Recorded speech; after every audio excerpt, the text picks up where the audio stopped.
Bokajan and Assam ভইচৰ দৰ্শকসকললৈ স্বাগতম জনাইছোঁ। মা পেঞ্চনাৰ মাক নিনিলেতো পেঞ্চন নিদিয়ে, কিন্তু মাক লৈ গ'লোঁ। আহি পেলাই দেখিছোঁ তলা ভাঙি চব বস্তু মোৰ লৈ গুচি গ'ল। সোণৰ গহনা টকা পইচা চব নিলে। কাগজ পাতি মই এতিয়ালৈকে সম্পূৰ্ণ মই চোৱা নাই কি নিছে। চালে কিনিছে বহু মোৰ পাছবুক লৈ গ'ল, ATM কাৰ্ড লৈ গ'ল, চব লৈ গ'ল।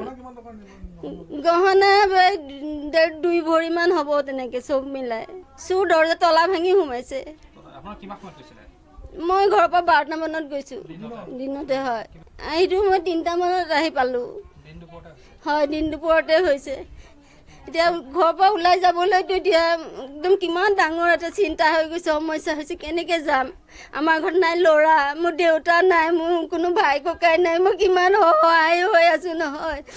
মা পেঞ্চন নাই, মই অকলে থাকোঁ ঘৰত। পইচা মাৰ পেঞ্চনৰ টকা ওলাবলৈকে গোটাই ৰাখিম। আমাৰ যিহেতু ল'ৰালৰি নাই বা বেমাৰ আজাৰ হ'লে পুতুককৈ পইচা আমি ক'ত পাম? সেইকাৰণে অলপ টকা আমি ঘৰত ৰাখোঁ। মাৰ গোটেইখিনি মিলাই প্ৰায় 40-45 হাজাৰ তেনেকৈ নিছে।